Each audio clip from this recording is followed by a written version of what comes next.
నేను తాడేపత్రి నియోజకవర్గం యాడికి మండలానికి వచ్చినప్పుడు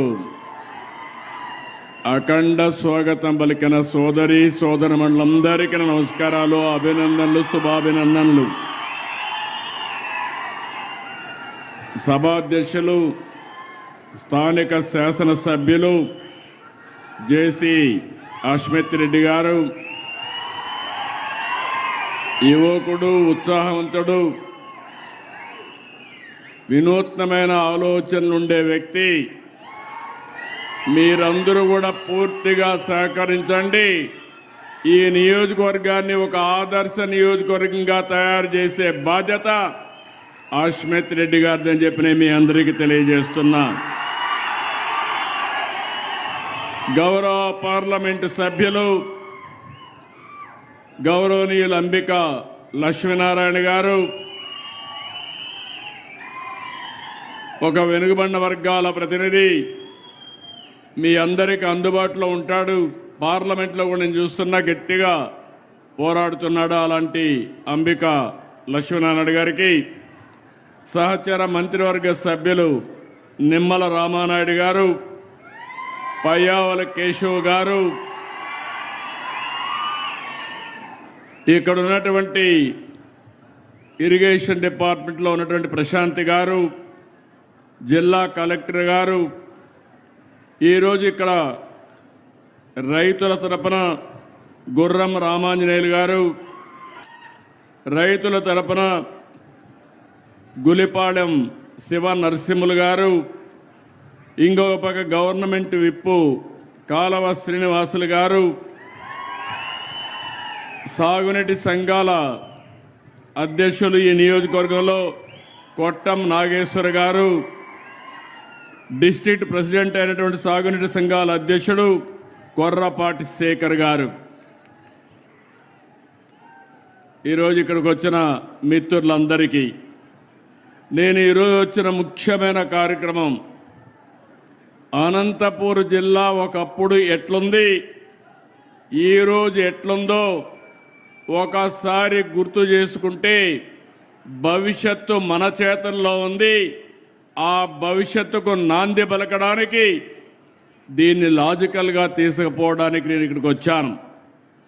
ఈ సందర్భంగా ఈ కార్యక్రమానికి వచ్చిన ప్రజాప్రతినిధులు కూడా నమస్కారాలు, అధికార యంత్రాంగానికి నమస్కారాలు. ఒక మహోన్నతమైన లక్ష్యం, నీరు అనేది సర్వస్వం.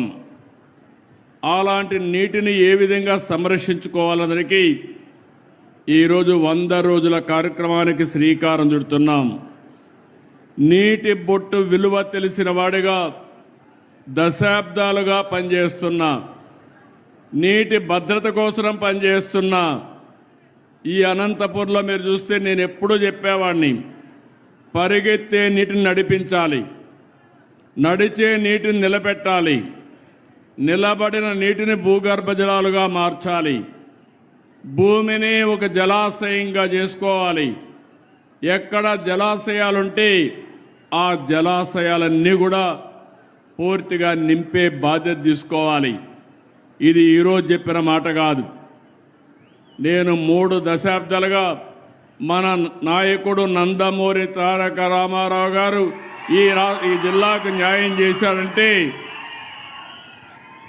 ఆ రోజు ఆయన చూపించిన చొరవ.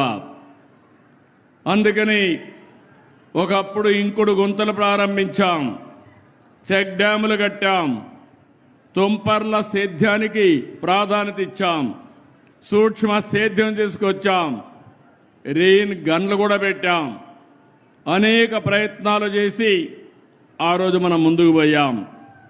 పంట కుంటలు తవ్వించాం, కాలువల పుడికి తీసాం, చెరువుల్లో మట్టి తీసి ఒండ్రు మట్టి పొలాలకు తీసుకుపోయి ఆ చెరువులు కూడా నీళ్లు పెంచడానికి మనం ప్రయత్నం చేశాం.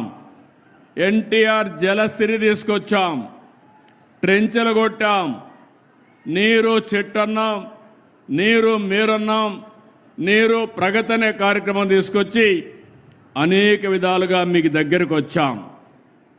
నేను ఒకే విషయం మీరు గుర్తుపెట్టుకోవాల్సింది, 1997లో సాగునీటి సంఘాలు తీసుకొచ్చాం. ఎందుకంటే ఎక్కడికక్కడ స్టేక్ హోల్డర్స్ ఇన్వాల్వ్మెంట్ ఉండాలి, భాగస్వామ్యం ఉండాలి. రైతుల్లోనే సాగునీటి సంఘాలను ఏర్పాటు చేసి మీకందరికీ నీరిచ్చే బాధ్యత ఆ రోజు నుంచే ప్రారంభించాం. రైతులు కూడా మీరు ఆలోచించుకోవాలి. ఇప్పుడే ఇక్కడ ఒక రైతు చెప్పాడు, ఒకప్పుడైతే నేను వచ్చేవాడిని అనంతపూర్కి.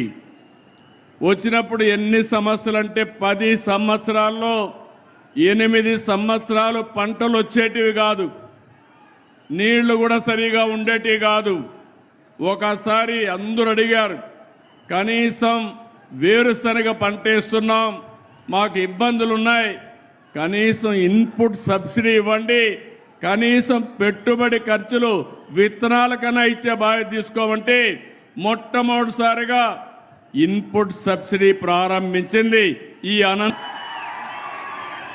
తమిళలో. మీరు కూర్చోవాలి. ఆ మధ్యలో ఉండే 10 మంది కూర్చుంటే వెనకాల కనపడుస్తుంది. సిడౌన్, అందరూ కూర్చోవాలి. మీరు మధ్యలో ఉండేవాళ్ళు లేస్తే వెనకాల వాళ్ళు ఏం కావాలి?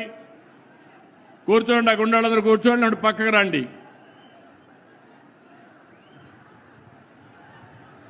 అదే మాదిరిగా ఈరోజు ఇంకొక పక్కన మీరు ఆలోచిస్తే ఈ అనంతపూర్కి వచ్చినప్పుడే డ్రిప్ ఇరిగేషన్ వచ్చింది. నీళ్లు సద్వినియోగం చేసుకోవాలని 1 ఎకరాకు వాడే నీళ్లు 2.5 ఎకరాలకు వాడుకునే అవకాశం వస్తుందని మైక్రో ఇరిగేషన్ తీసుకొచ్చాం, డ్రిప్ ఇరిగేషన్ తీసుకొచ్చాం.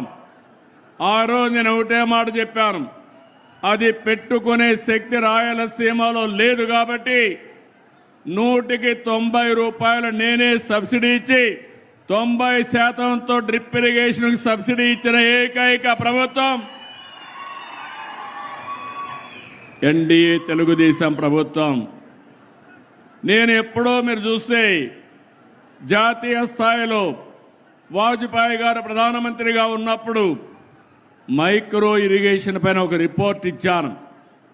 అదే ఈరోజు దేశంలో ఒక ఆదర్శం, దాన్ని అందరూ ఫాలో అయ్యే పరిస్థితి వచ్చారు. ఈరోజు మైక్రో ఇరిగేషన్లో మీరు చూస్తే దగ్గర ఈ సంవత్సరం 1,26,000 హెక్టార్లో మైక్రో ఇరిగేషన్ పెట్టాం. దేశంలో నెంబర్ 1గా మనం ఉన్నాం. 1030 కోట్లు ఒక్క మైక్రో ఇరిగేషన్కి మనం పెట్టుబడులు పెట్టే పరిస్థితికి వచ్చాం.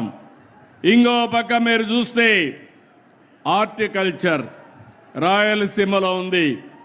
63% పంటలకి మైక్రో ఇరిగేషన్ ఇచ్చాం.